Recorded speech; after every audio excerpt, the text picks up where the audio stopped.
Hey, good evening, everybody, and welcome to Tucker Tonight. I'm Brian Kilmeade, and I'm going to be filling in for Tucker for the entire hour.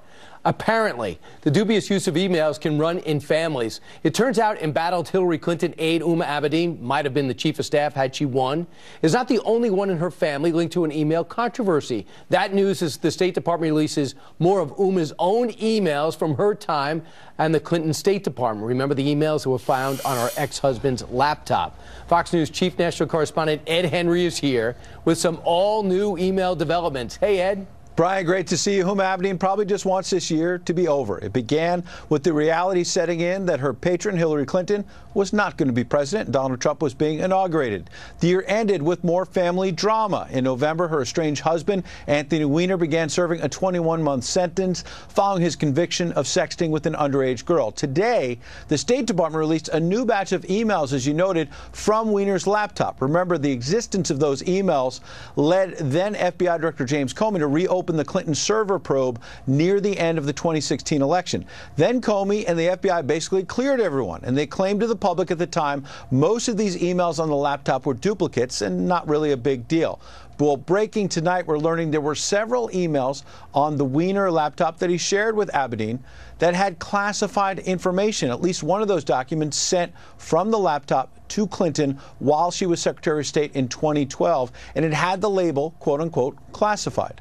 Also breaking this week, as you noted, a first cousin of Abedin was convicted Tuesday in a fraud case involving, wait for it, fake emails. 44-year-old Omar Amanat faces more than a decade in prison after a jury in New York found he and an associate were guilty of cooking the books and defrauding shareholders at the tech company Kit Digital. Amanat's brother also arrested in the United Arab Emirates. According to the New York Post, a judge in the case revoked Amanat's bail after he was deemed a flight risk. The father of 6 tried to fool the jury by introducing, yes, fake emails into the record, trying to pass it off as evidence that would vindicate him.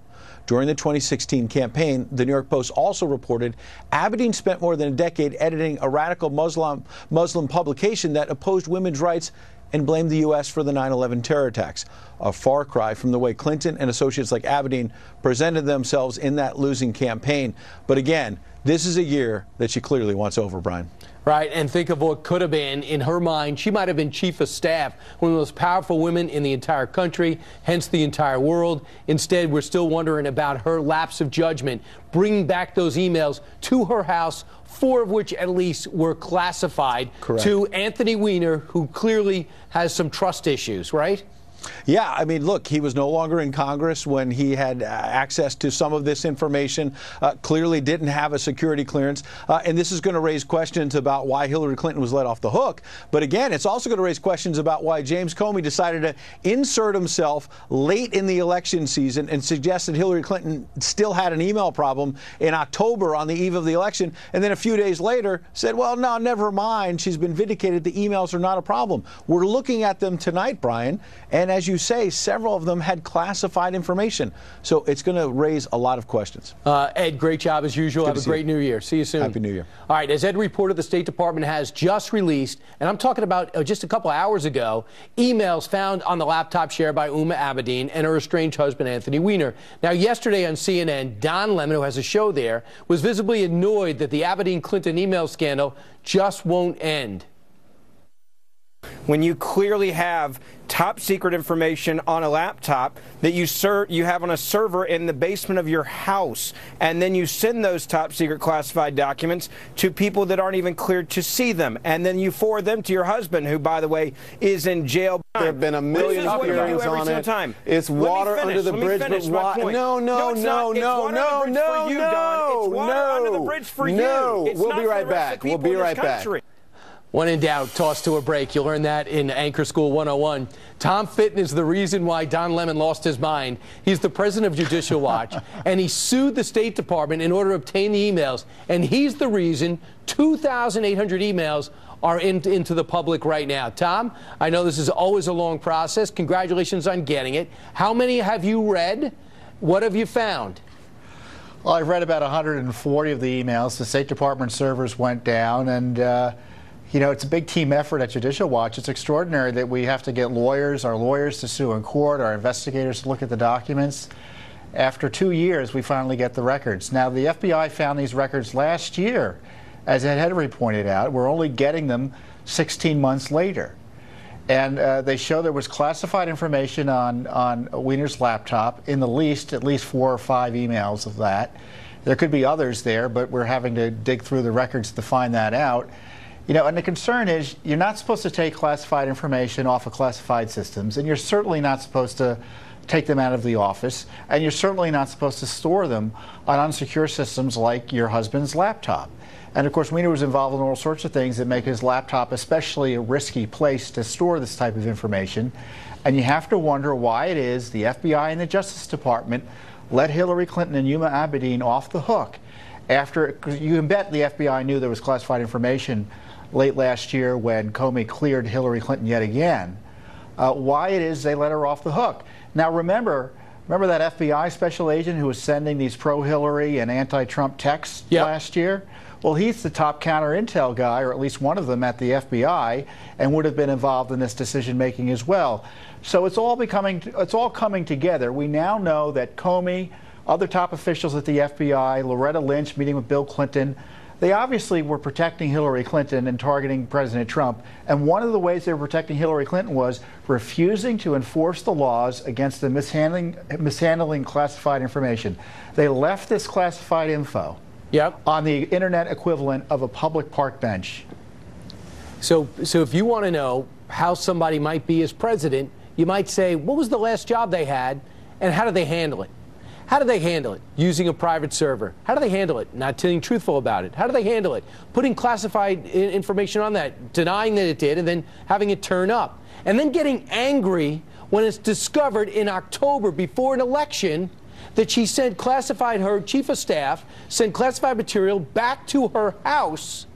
This is a country secrets, at least 4 cases. You found 4 classified emails already. You're only through a couple of hundred. You got to get through almost 3,000. So it's her actions that prompted law enforcement to have to act. So you might love Comey, hate Comey.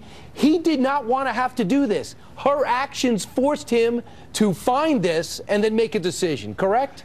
Yes, I do. And I think, you know, Don Lemon is going to be really angry when I say the following. We need the Justice Department to criminally investigate what went on here, this time in an honest, forthright way, as opposed to the sham investigation that went on during the Obama administration that was protecting Hillary Clinton, their preferred candidate for the presidency. You know, Jeff Sessions, or I don't know if he's recused himself from this as well, but the Justice Department, if this does not cause the Justice Department to do a serious independent and criminal investigation, you know, then we're throwing all the laws against the mishandling of classified information. You might as well throw all those laws out. Right. Because you can do anything you want, and if you're powerful enough to get away with it, that can't be the standard. And President Trump, he's the president. He was elected to make sure this sort of stuff was stopped. And I would suggest he asked his Attorney General or someone in the Justice Department to at least investigate what went on here. Right. And by the way, people say, why does President Trump keep talking about Hillary Clinton? There's an argument could be made there. But if you flip it around, Hillary Clinton never stops talking about this election and what happened leading up to it, blaming everybody except her own actions, including Comey, and wanting this investigation when clearly she has some problems that have to be looked into. Hey, you guys are relentless. Tom Fitton, thanks so much. You're welcome. All right, Joel Payne has a different view. He's a Democratic strategist and former director of African-American advertising for Hillary Clinton's presidential campaign. So, are you curious at all about what's on what's in those emails? This is just a nothing burger, Brian. I can't believe you guys have spent $30 million, you guys being Judicial Watch and all these other conservative activists that have been going after Hillary Clinton for years. $30 million chasing a ghost on Hillary Clinton, chasing something that doesn't exist.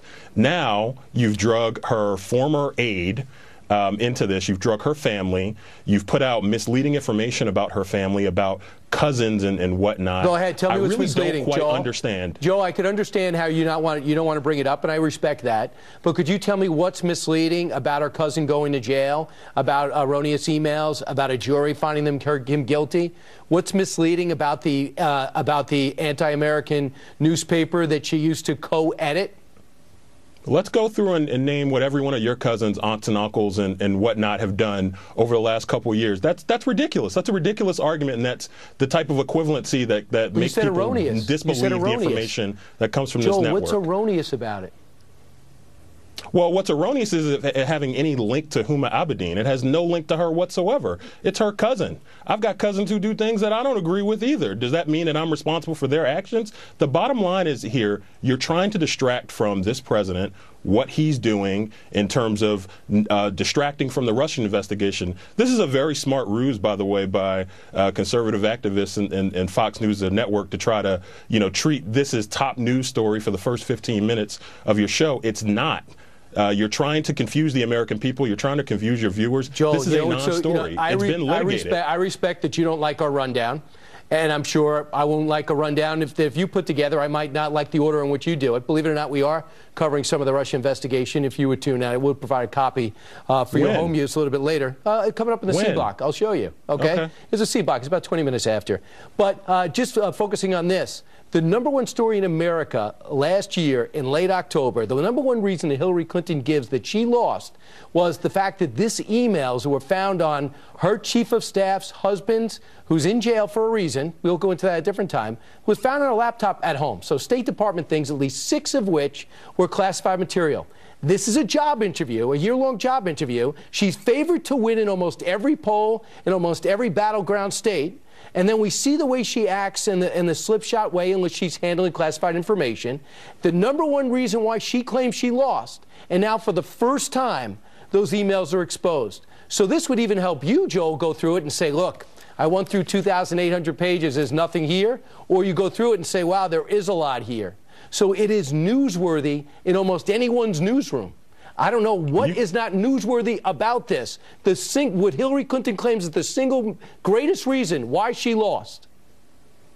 Yes, it's not newsworthy for you to be chasing a private citizen who had another private citizen working for her for something that's been litigated by the FBI. By the way, your last guest doesn't think the FBI, I think he wants the FBI to be disassembled. I think that's what he said. I think he said that the FBI, Tom Fitton said that the FBI He's disappointed like a lot of people. In some of the actions of the deputy director. We think the FBI is a tool of the Democratic Party. Brian, is that your opinion on this? The FBI is infiltrated by Clinton Democrats? Give me a break. Joel, I think for one thing, I think you point out, you give me a chance to separate. The rank and file of the FBI, I've had a chance to spend a great deal of time with. And there's about 35,000 in the country. To think that there's anything... You've met all 35,000 No, I of said them? there's That's about impressive, 35. Brian. Well, thank you. And if I did meet them, I would share their names with you. But most of those I've met, there's about 35,000 in the country. I'd say 99% are doing things on a regular basis that are extraordinary. Not for fame, not for fortune, not for a pat on the back. I get it. Not for their pensions, because they believe in this country.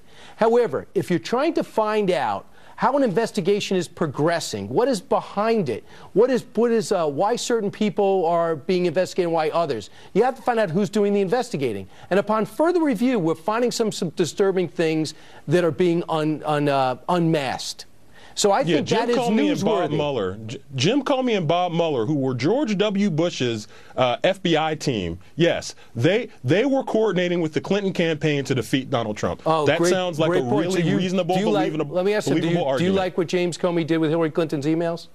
Of course not. I disagree with it, but I didn't think he called for being fired. So do you think it's not right? I disagreed with him. I reacted like a normal person. If I disagree with something Andy McCabe did, if I disagree with something Peter Strzok did, if I disagree with something that Bruce Orr working with Justice did, am I being critical of an entire bureau? Am I being critical of the entire Justice Department? Or am I saying, I don't like these actions? They seem to have a political motivation. And if I want to find out where an investigation's going, I have to find out who's doing it. To me, those are logical questions, Joel, that you would be asking too. Well, all due respect, Brian, I'm more concerned with our commander-in-chief and how he feels about this. He spent the last week before Christmas, going into Christmas holiday, tearing apart the career of Andy McCabe, who, by the way, has spent the last 20 years fighting terrorists, doing things that your network purports to care about. So, yeah, that's what your president believes in. So I'm more worried about what he thinks and not what you think. 7.5 hours behind closed doors. So disturbing was it, the guy's rushing to retirement. That's newsworthy. Thanks, Joel, for joining us. I appreciate it. Thanks, Brian. All right.